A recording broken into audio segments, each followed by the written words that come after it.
जय हिंद आप सभी साथियों को। देखिए होमगार्ड को लेकर के आपके जो पिछली वीडियो में जो भी कमेंट थे, मतलब वो जानना चाह रहे थे अपने सवालों के जवाब, तो इस वीडियो के अंदर मैं लेकर के आया हूं।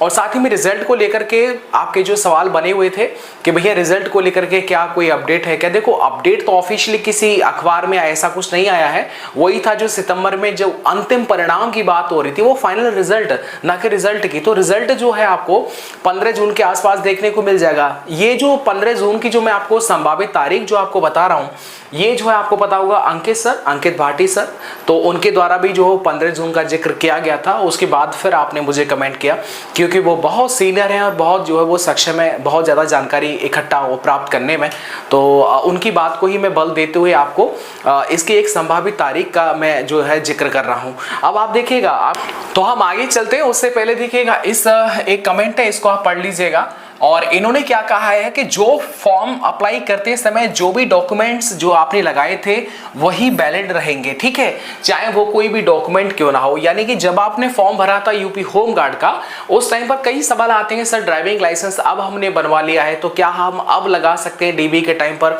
और कई जगह बोला गया है कि आप जो लगा सकते हैं, लेकिन मेरी समझ में नहीं आ रहा आप लगाएंगे किस जगह, बताइएगा ना। तो फॉर्म जो है वो ओपन हो सकता है, जैसे आप फॉर्म भरते समय जिसमें कोई भी डिटेल फिल कर सकते हैं, वो होगा नहीं, तो आप बताओ लगाएंगे कहां पर। मैंने कुछ वीडियोस को देखा हुआ है और आपने भी मुझे कमेंट करके वेरीफाई किया है कि भैया कुछ अदर चैनल जो है वो बता रहे हैं, लेकिन उनसे आप ये तो पूछेगा कि आप फॉर्म जो लिंक एक्टिवेट नहीं है, फॉर्म भर नहीं सकते, फॉर्म भर चुके हैं, एग्जाम जो अब आपका रिजल्ट आने वाला है, तो आप लगाएंगे कहां पर एक्स्ट्रा जो एडिशनल डॉक्यूमेंट्स हैं वो आपके। जो आप नंबर की बात कर रहे हैं कि सर मेरा ड्राइविंग लाइसेंस बन गया है, अब क्या मैं ड्राइविंग लाइसेंस के बेस पर उसके नंबर प्राप्त कर सकता हूं क्या, तो बिल्कुल नहीं कर सकते। देखो इन्होंने बड़ी अच्छे तरीके से समझाया, इसलिए मैंने इस कमेंट को यहाँ पर लिया है।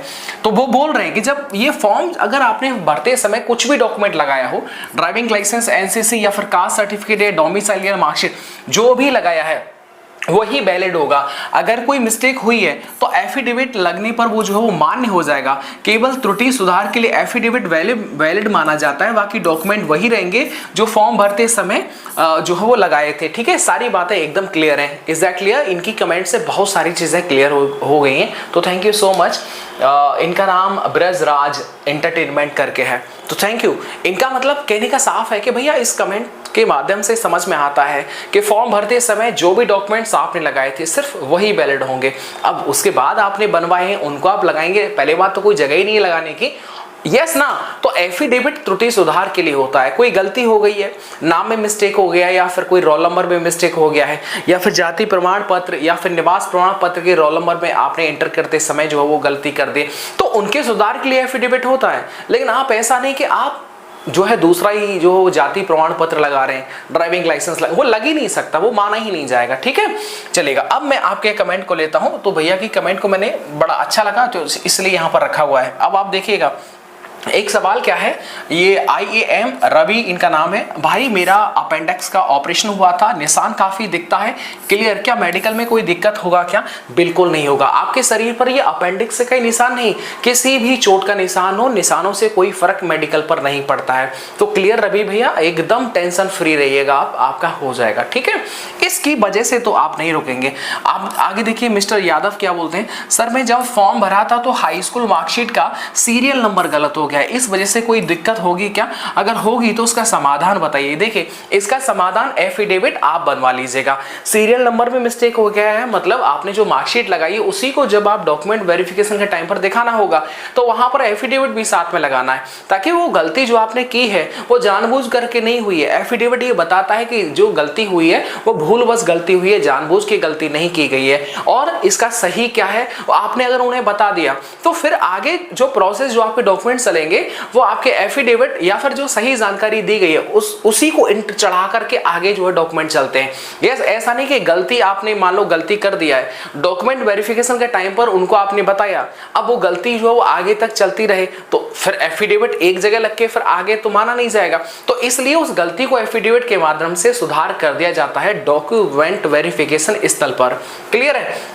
तो इस चीज को लेकर के आप टेंशन मत लीजिएगा। अगला सवाल देखिएगा इनका क्या है, मेरे आधार कार्ड में रोबिन सिंह, रोबिन सिंह है, हाई स्कूल मतलब हर जगह, चाहे इनका हाई स्कूल हो, ईडब्ल्यूएस हो, सारे डॉक्यूमेंट में अंग्रेजी में एकदम सही है। आधार कार्ड में रोबिन सिंह की जगह पर रोबिन सिंह है। तो देखो मेरे भाई, हिंदी का विशेष मतलब नहीं होता है, इंग्लिश का मतलब होता है। तो इसके लिए चाहे तो आप एफिडेविट बनवा सकते हैं, बाकी इसकी कोई जरूरत नहीं होगा। यस ना, आधार कार्ड देखिए समझिएगा, आधार कार्ड ये बताता है कि आप रहने वाले कहां से हैं। वो कोई आपका जन्म प्रमाण पत्र या निवास प्रमाण पत्र का ही एक दूसरा ही रूप होता है आधार।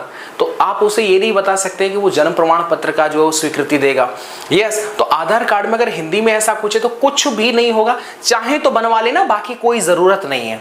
क्लियर, कोई भी जरूरत नहीं है। ठीक है, आगे देखिए अगला सवाल क्या है। एक इनका एक सवाल आया है, सर मेरी शादी हो गई है लेकिन फॉर्म भरते समय अनमैरिड जो है आपने दिखाया अपने आप को, जाति प्रमाण पत्र में मेरे माता पिता के नाम में थोड़ी गलती हो गई है। यस ना, शादीशुदा, अब ये नहीं बताया इन्होंने मेल है कि फीमेल है, चलो मैं मेल मान करके बात को आगे बढ़ाता हूं।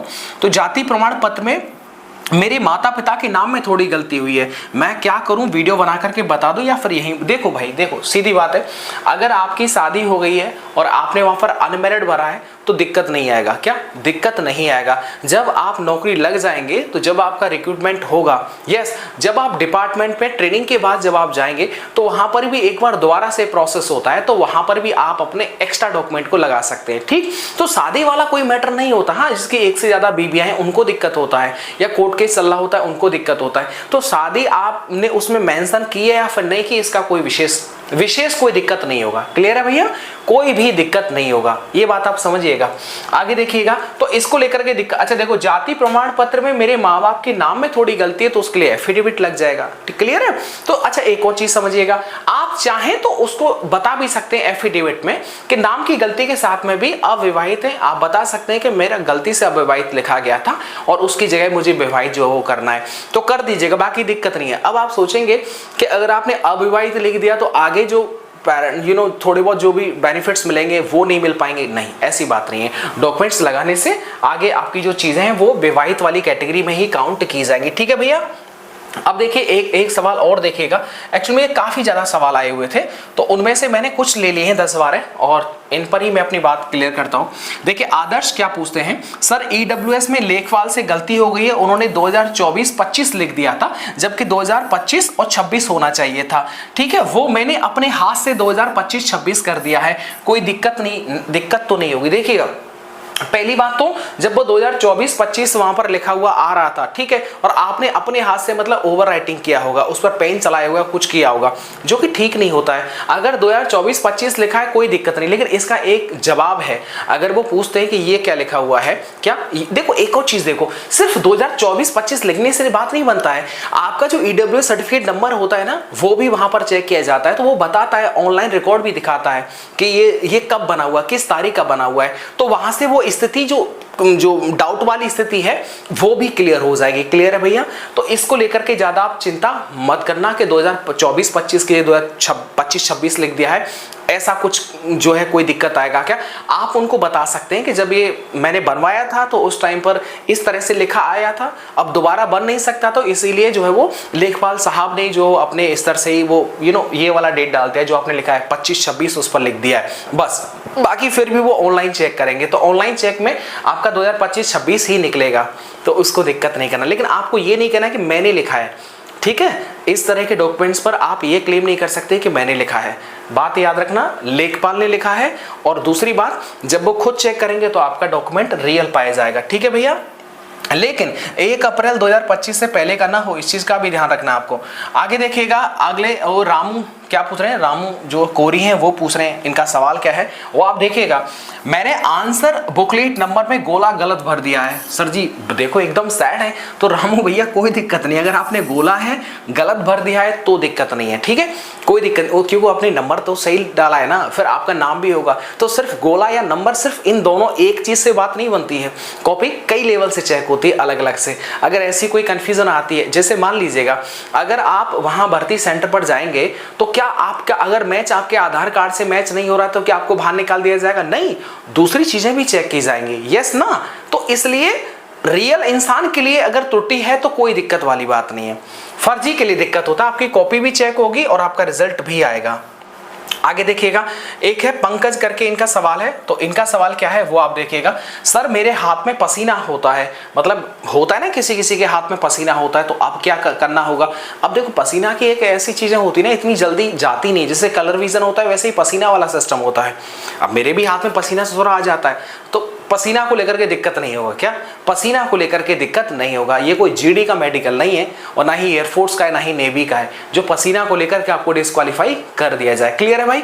ऐसी स्थिति किसी के पैरों में जो है पसीना आ जाता है, हमारे ससुरा हाथ में पसीना आ जाता है, पैरों में पसीना होता है, तो जो सॉक्स होते हैं वो भी 1-1.5 महीने के बाद में फटना स्टार्ट कर देते, क्योंकि वो सीलन रहता है ना और एकदम रगड़ा मारता है जूता एकदम। तो इसलिए इसको लेकर के दोस्त टेंशन आप मत लेना।